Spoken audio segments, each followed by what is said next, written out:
Hello, everybody. Now, I just saw the Legend of Korra, which I've been actually. I don't have Nickelodeon, so I've been using the link from the website, mainly through Tumblr, and watching the videos that way. Sorry, just ate. And this was a really good show, and it had me, kind of thinking on some of the kind of themes of this. So, uh, and some ideas that I'm getting on what this means. So, I decided to bring back this guy. Hi there. And he's going to help explain my thoughts on this thing. Okay, so.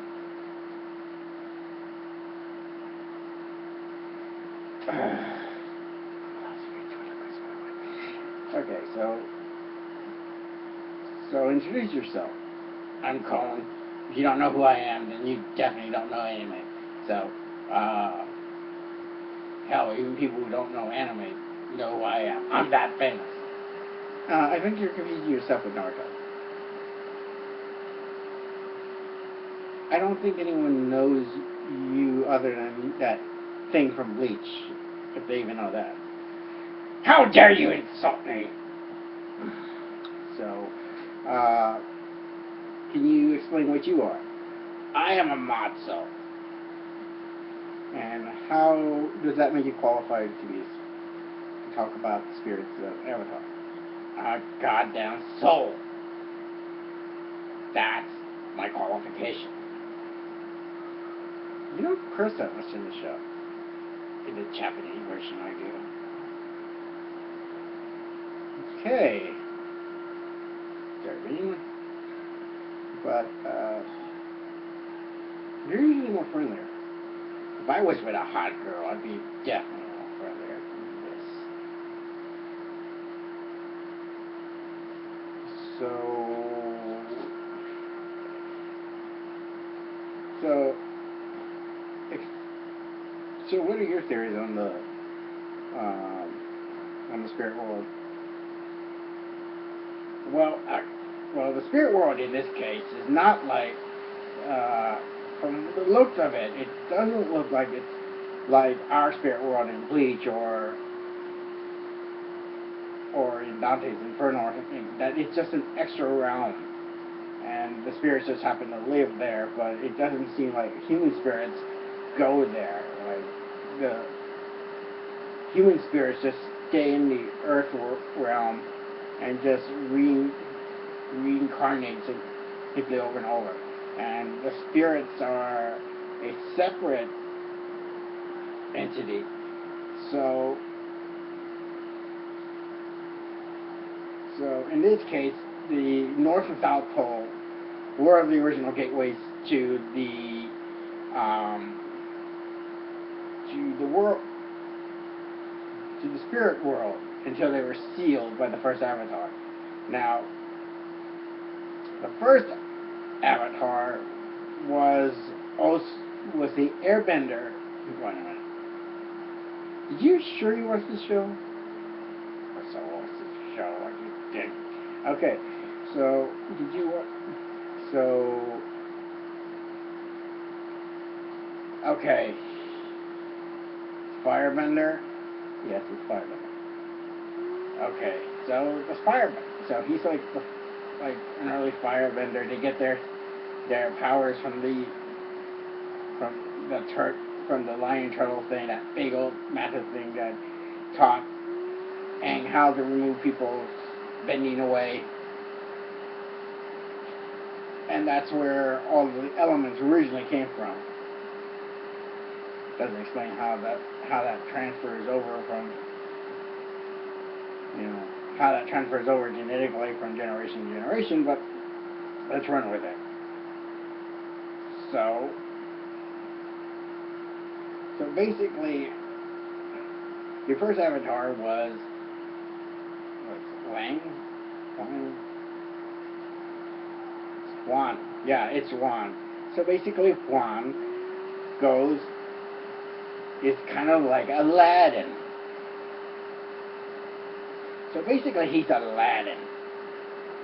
Only he doesn't have flying carpets and shit. Actually, Aladdin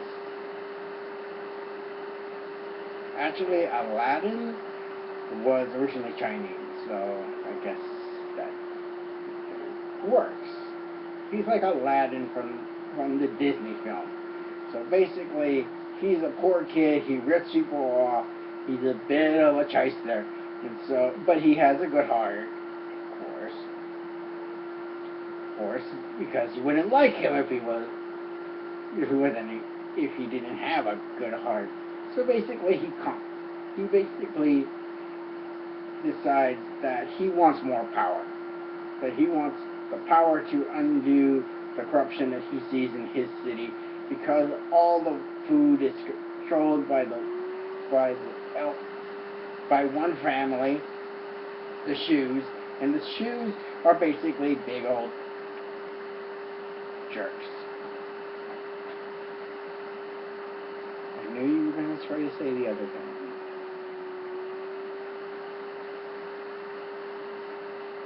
F you. Okay, so basically, he goes out. So basically, he didn't decide, oh, wait a minute, what if I go and volunteer to get to the lion turtle, get his powers, and then overthrow the Shoe Brothers, and so there's no more poverty in the city. We go to that turtle lion thing. He gives him fire, and then basically he runs back home. He runs back home and starts to organize this little army and starts an insurrection inside the city. He's banished from the city, but they let him keep his his firebending because the spirits are big old jerks like me. And so he runs into a group of spirits who happen to run a spawn that and all of these spirits actually look like they're from. If you're being spirited away, that's what they look like. They all look like they came from a Miyazaki film. So basically, they're there. It's a place for them. It's like a small spring for them to relax and rejuvenate. Juan wants to get in there and get something to eat. But like the sheriff in Rambo, the head spirit there, which I can't remember his name, can you? I guess I can look it up on... No, we don't have time. Okay, so basically the guy who runs that little resort goes out and tells him to get lost. And so basically he goes out on the opening. He finds this cat deer. Oh god. And I thought the animals in my spirit realm was weird. Well, the cat. Well, he sets free the cat deer. Which upsets the people from his city. And the city's actually on top of the turtle lion. Wow, that is just weird. It's actually a city on top of a turtle lion. Where have we seen that before? Well, it kind of reminds me of what is the name? Castle in the Sky. Or it kind of reminds me of a combination of Castle in the Sky and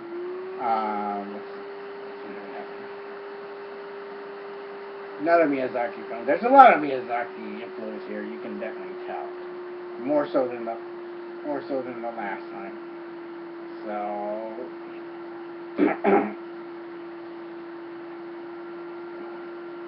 do you want to take over? Okay, so basically what happens is that Juan goes to the city and decides he basically no, he doesn't go to the city. Back up.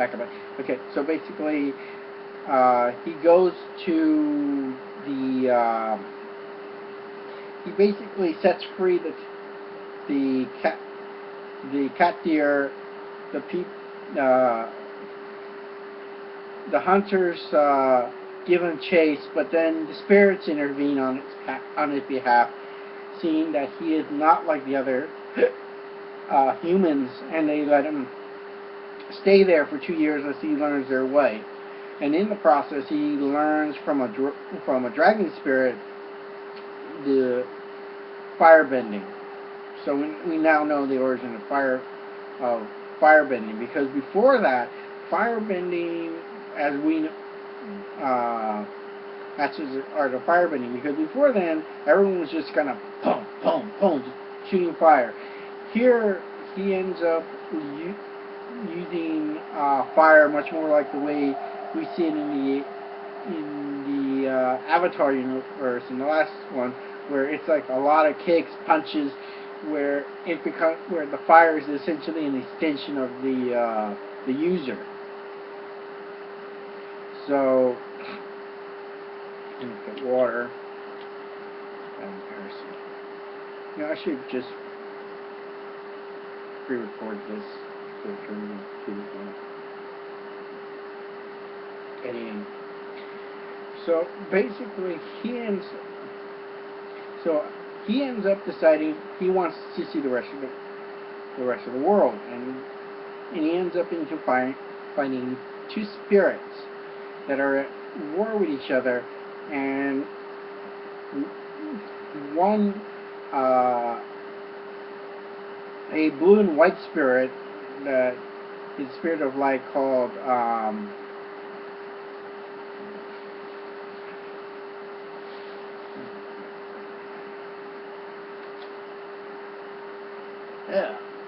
Raava. Yeah. Kind of reminds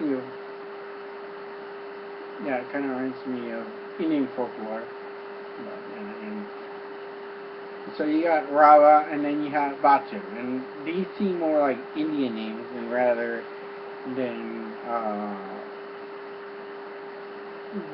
the traditional Chinese, Korean, Aleutian names that we normally see in the series. So basically, he breaks up their fight and ends up releasing the evils of the universe upon us. Nice work, Juan. Yes, he does. And he does unleash all evil in darkness into the universe. So basically,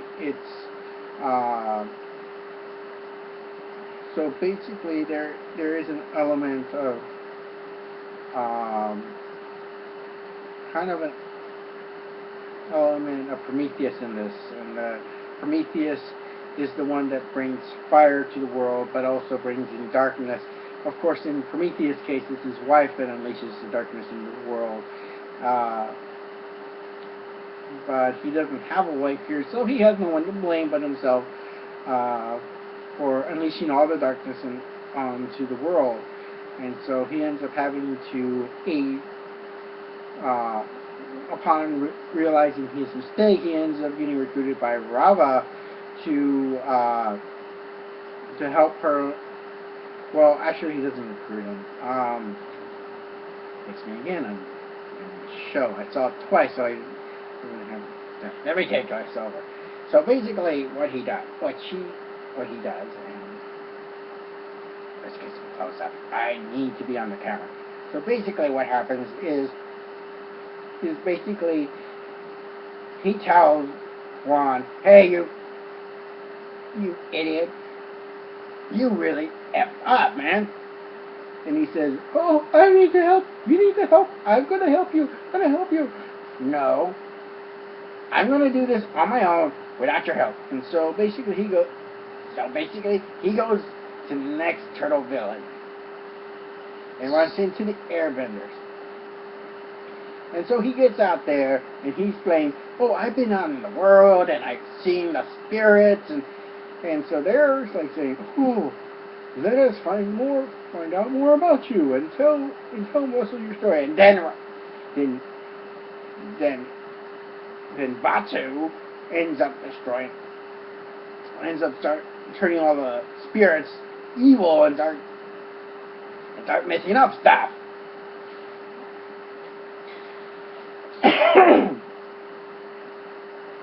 And that's when Raava pops up, and the two reluctantly has to join forces to drive Batu out. And so this uneasy alliance forms as he asks the turtle there to teach him, to infuse him with airbending. But the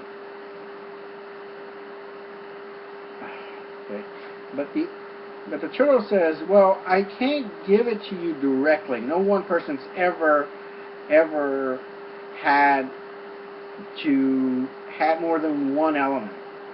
So you have to go through Raava to get to that power afterwards. I'll just give Raava the power, and then through her you will gain that power. So they strike that deal, and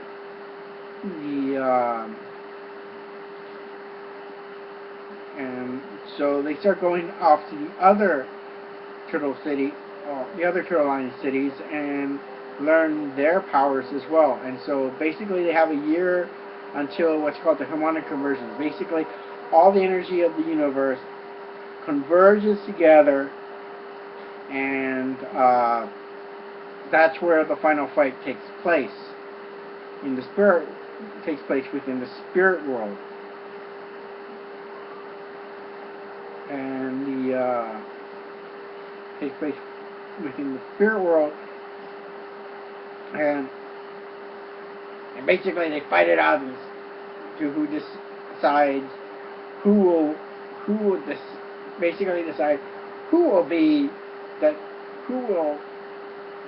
will reign for 10,000 years. So basically if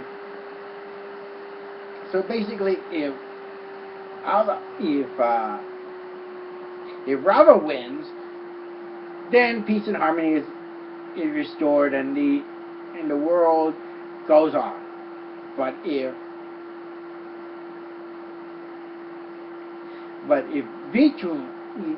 Batu wins, he sounds like the ghost. He sounds like the bad guy from Ghostbusters, doesn't he? I mean, seriously, he sounds like one of the, like, he's like, are you a ghost? No.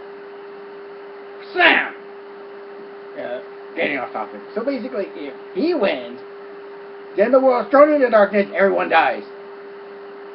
Until the next 1,000 years, and then she'll pop up again, and then the whole battle fights to another 10,000 years, and then the whole battle repeats over again.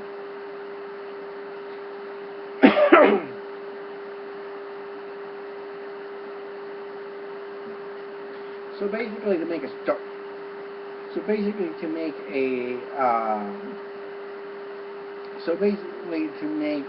long story short, they spend that year learning all the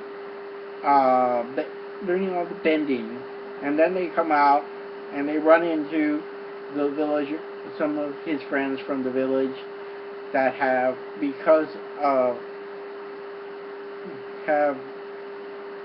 learned to take care of themselves in the wild, creating their own city outside of the forest.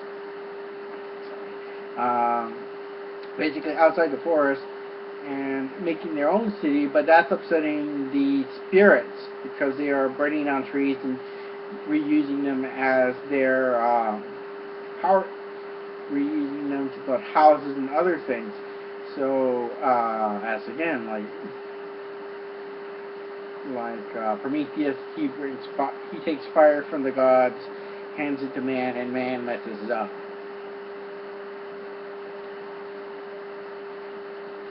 Which is also kind of key with the story of Eden, because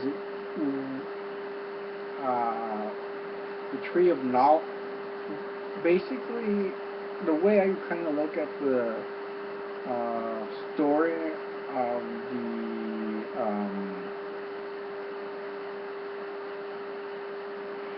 basically the story of Adam and Eve, it's not so much, their sin isn't so much that they obtain knowledge.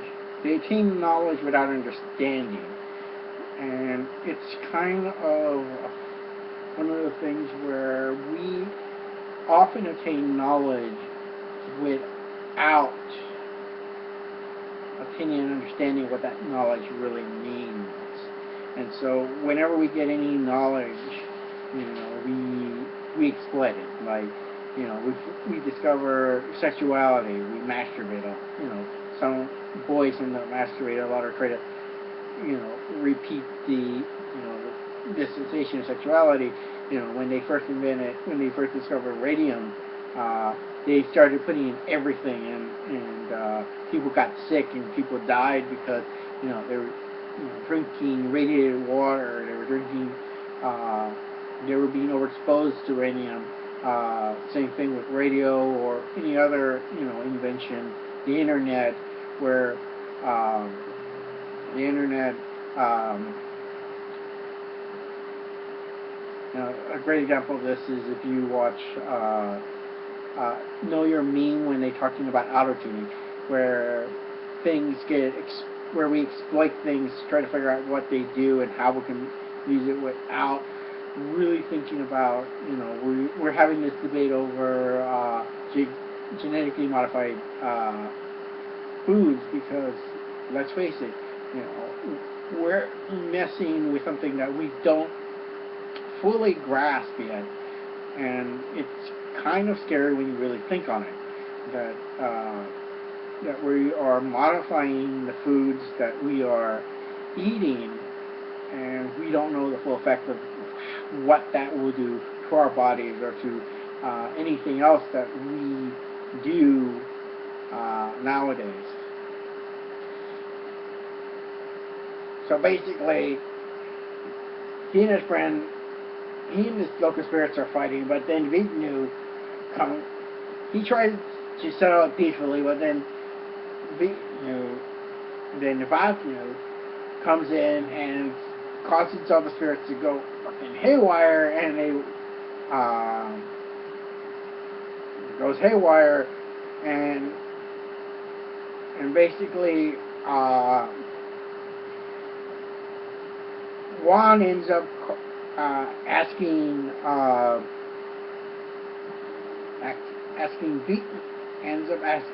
Raava to basically lend her power so that she could stop the fight, but she becomes concerned about his welfare, and withdraws prematurely, causing the entire village to be exterminated by the out of control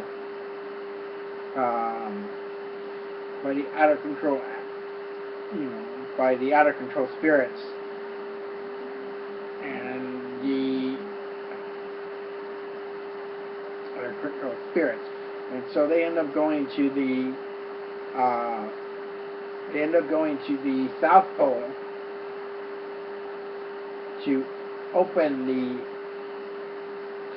South Pole to travel into the spirit realm, which is the portal. There is a big it's a giant yin yang symbol with a tree in the middle. The fruit of life. the tree of the world, which, all of that stuff. And so basically the two fight, but in the end, the Avatar ends up not just joining with Vishnu, not just joining with Raava, but with the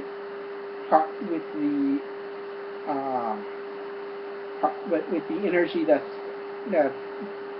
with the energies flowing through the portals, the harmonics, and ends up fusing him and his spirit with that of Raava, making them inseparable. So basically, Raava is the avatar state.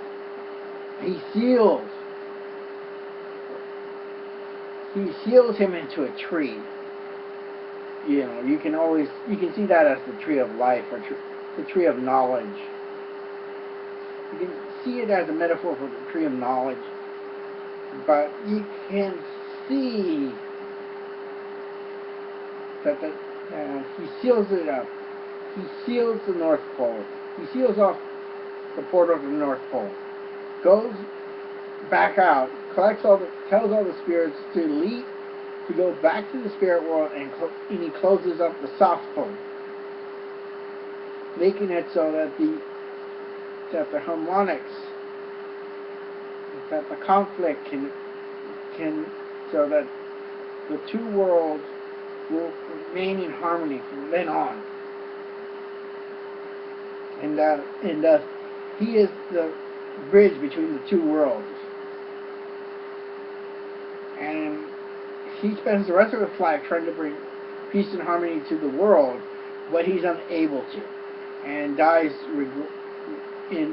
with regret. But his spirit moves on to the next person to become the avatar. Thank you. You're welcome. So basically, this is kind of my theory on this thing, and that Raava, I suspect Raava is behind all of this. The current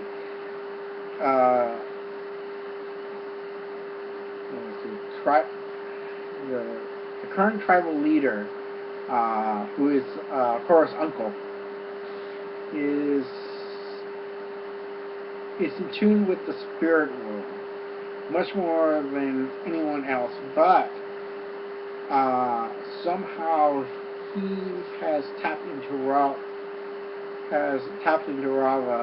and so Raava is using him as a pawn to have him open the spirit world, so that he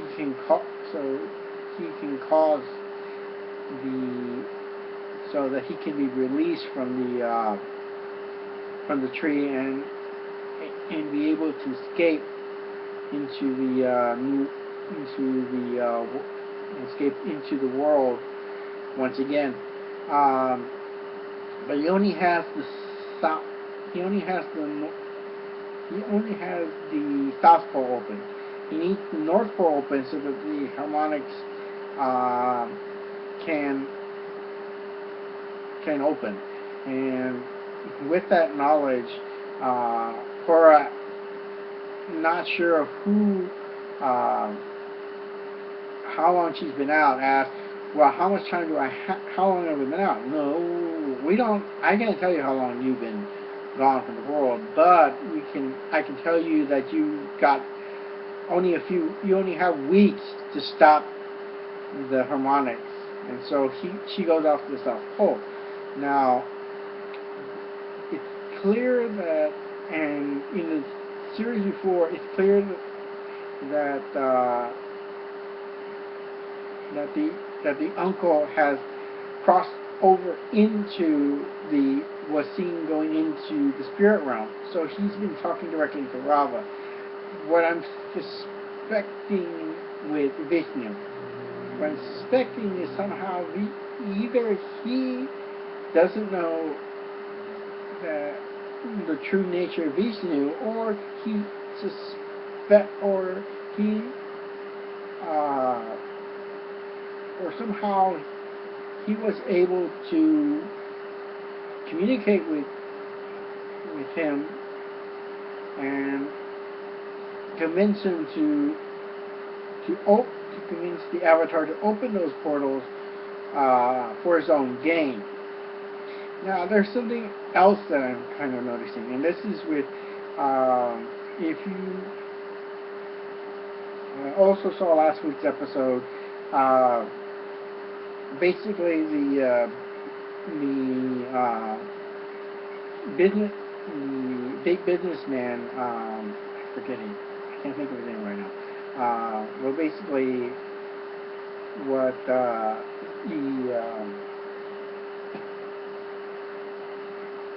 what Nostalgia Critic calls Howard Hughes. Yes, I know that.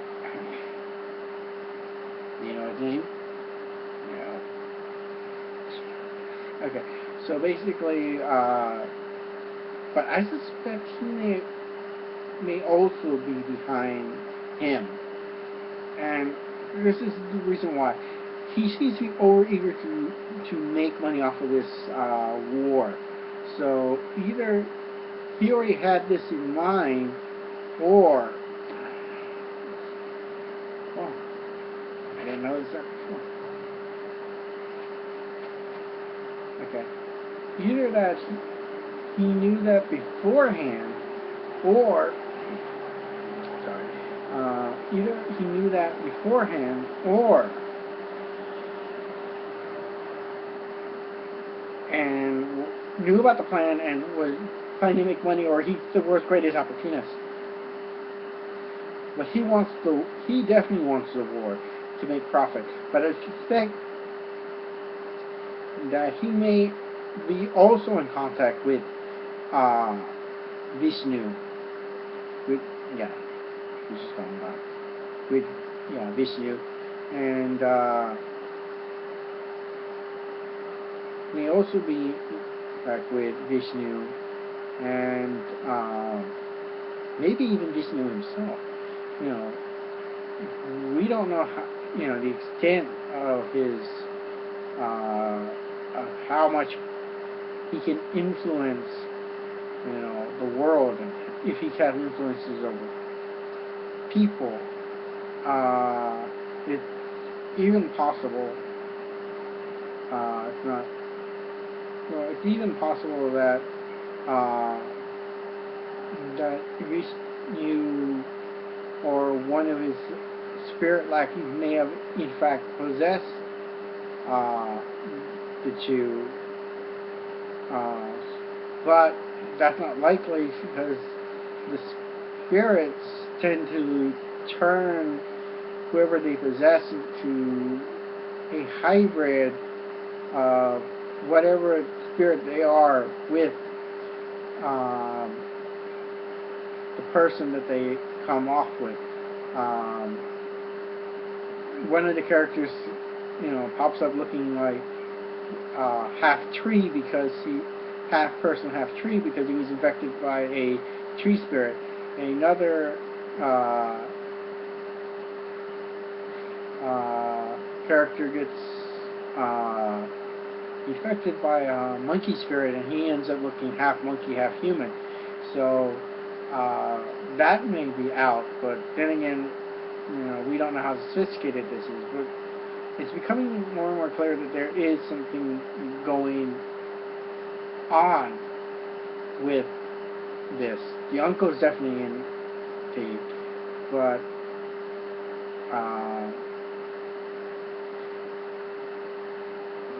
the businessman, he is, up to this point, he's been, until last episode, he's been playing like, oh, look at me, I'm your friendly, kind of goofball, billionaire with money, but, and, oh, yes, we need to stand up and fight for our freedom and our stuff, and it turns out that he's more interested in getting money and may actually be and it's been manipulating things behind the scene as well.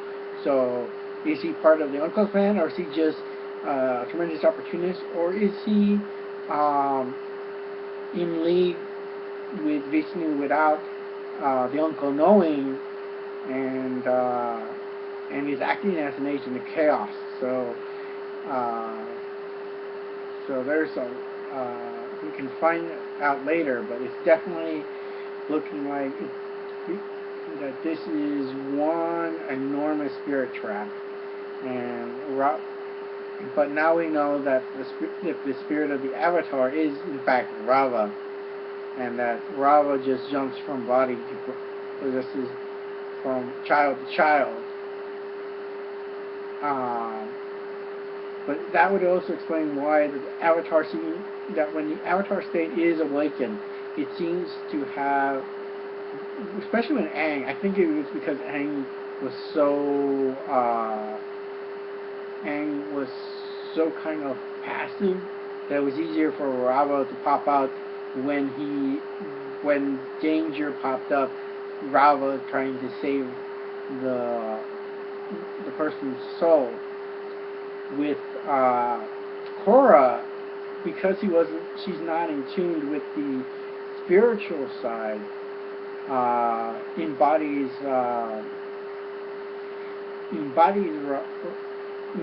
Raava more in attitude, in that the way Raava and Wan interact is very much like her Korra and Mako interaction, in that when they fight, they're fighting because there is an affection and an attraction, but there's also conflict between the two, because there is just, it's called sexual tension, jerk.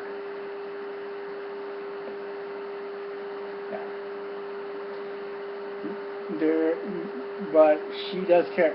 She does care. It does seem like there is this relationship. So Korra acts more like Raava physically, while Aang acts more like, it's more like the spirit of Raava. So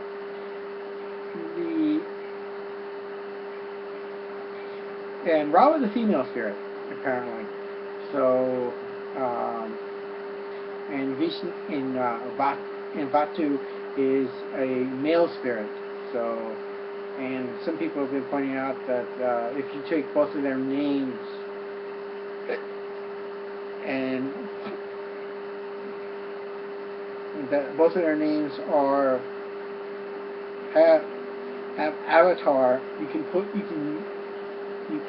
if you carefully arrange and remove certain letters, the Avatar appears in both of their names. And so this is a struggle for balance. This is the next 10,000 year.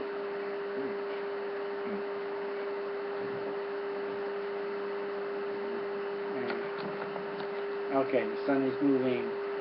Okay, yeah, the sun is setting, and the light is reflecting off the wall. That's why this is happening.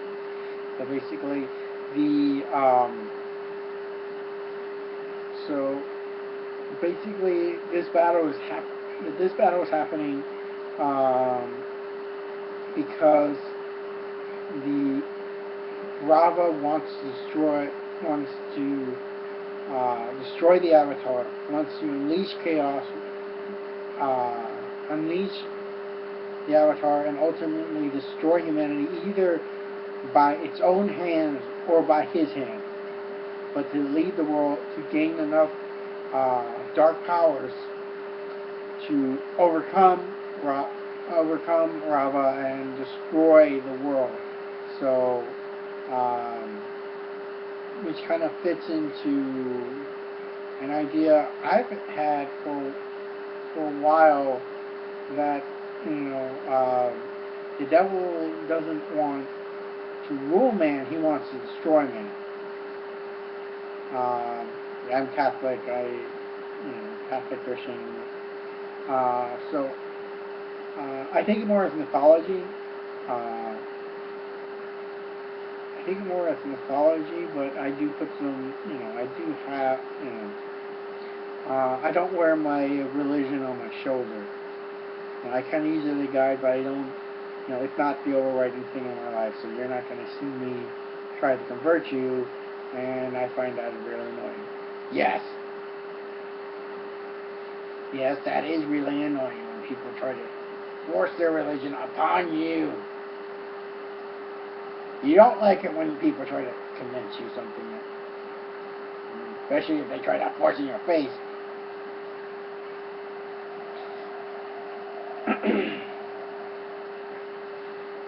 So, I don't know if I'm going to do another one of these, but I just, that episode kind of blew me away, and I feel like, wow, that was a really good episode. So, let's see what the next one has to pop up. And I hope, the Nostalgia Critic, Doug Walker, does his videos as soon as possible, because I want to see what he has to say on this letter. So, until next time, adios, sayonara, Avida saying, and all the other ways of saying goodbye. Bilao. Adios.